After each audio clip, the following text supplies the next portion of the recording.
Disney, the Storybook Collection Advent Calendar, Countdown to Christmas with 24 festive books.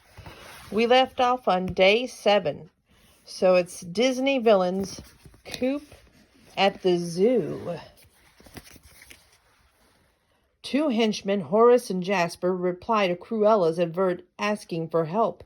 Little do they know the test she has in store for them to prove they're worthy. Autumn Publishing.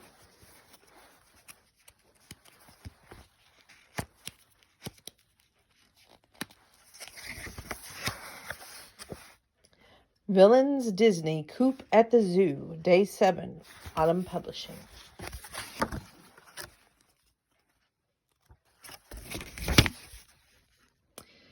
What? Cruella de Vil barked into her phone late one night. She had put an ad in the paper looking for henchmen, and she finally had a reply. A smooth voice replied, "Ma'am, Horace is the name. Me and my mate Jasper here would be honored to be your humble crooks." "Assistant," someone, presumably Jasper, hissed into the receiver. "Same thing," Horace whispered back. Cruella grinned. She had her first candidates. "Splendid. Meet me tomorrow at the local inn, 8 o'clock sharp." Then she hung up.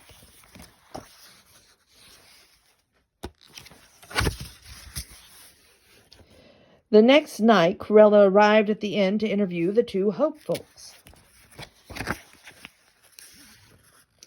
As Cruella scanned the room, suddenly a ruckus erupted. "It was my smarts we used to scam this hot meal, and for some reason it's in your mouth. You wouldn't know smarts if they fell them from the sky and hit you on your big head." Cruella smirked, recognizing their voices.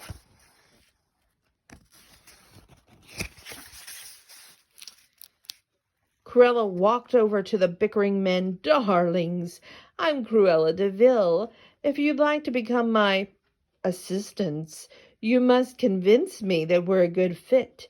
I'd like you to steal an animal from the new zoo. Can you do it?" She jangled her heavy coin purse for an effect, and crooks eyed it with wild hunger. "Just tell us when, Miss de Vil," said Jasper. The next morning, a poorly disguised Cruella met Horace and Jasper outside the soon-to-be open London Zoo. "Hello, ma'am. Didn't recognize you. Which animal do you fancy we fetch?" Horace hollered. "Not so loud," Cruella scolded. "That one," she said, pointing to a photo of the polar bear. "This'll be easy, ma'am," whispered Jasper.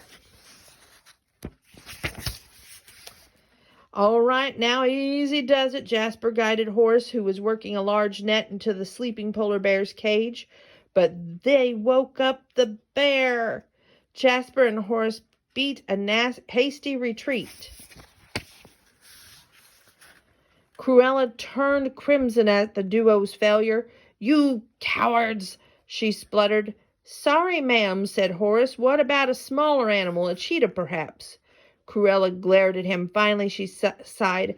"I do have a soft spot. Well, spots."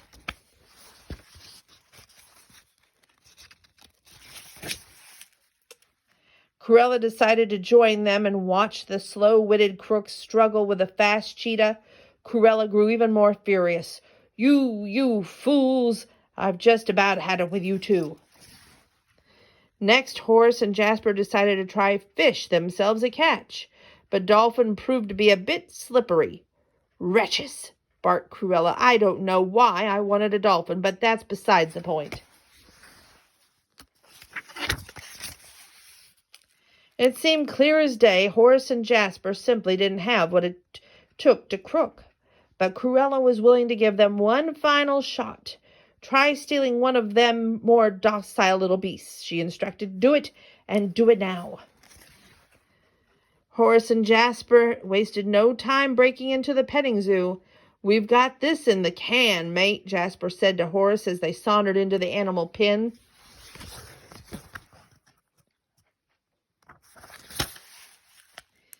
But then a baby llama spit in their face. A piglet chased them into the mud. and the ducklings pecked at them in the pond. It hurts, howled Horace. I can't stand it no more, Jasper said, weeping. Outside the petting zoo, Cruella was growing more and more impatient. Suddenly the men appeared as they ran, and they ran right past her. Stampede, yelled Jasper. Run, shouted Horace. Cruella waited for the massive beast who had inspired the level of terror in Horace and Jasper to arrive. But all that scampered into the view were little fuzzy ducklings, small muddy piglets, went sweet baby llamas, and bawling baby goat. Cruella boiled over, realizing that Horace and Jasper must have accidentally relaxed these animals. Idiots, yelled Cruella.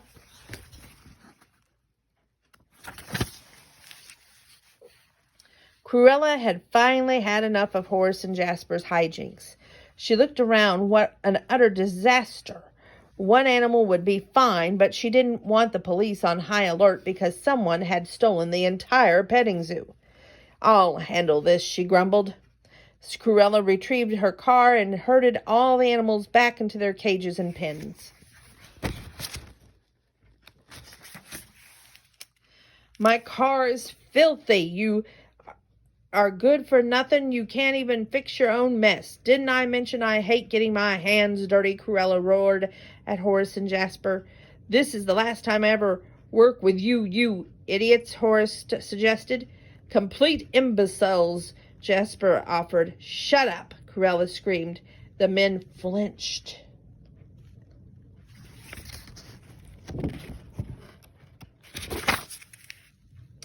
A little while later, Cruella staggered up the stairs to her room at the manor. She opened the door, and her jaw instantly dropped as her bedroom had been completely transformed. The furniture had been all uncovered, and everything sparkled as new. Just then there was a tap at her door. Horace and Jasper were standing in the entryway. Now ye don't have to get your hands any dirtier than they already are, Horace burst out. We can fix up our own messes, but we sure can fix up yours, miss, added Jasper. You did, didn't you? Well, you did a rather mediocre job, but Cruella couldn't fight a sly smile. It is nice to have company here. It can get a bit lonely. Oh, fine, I'll have you two as my assistants. Horace and Jasper smiled as Cruella flopped down on her freshly made bed, dirt and all. Now let's see if your breakfast is better than your thieving.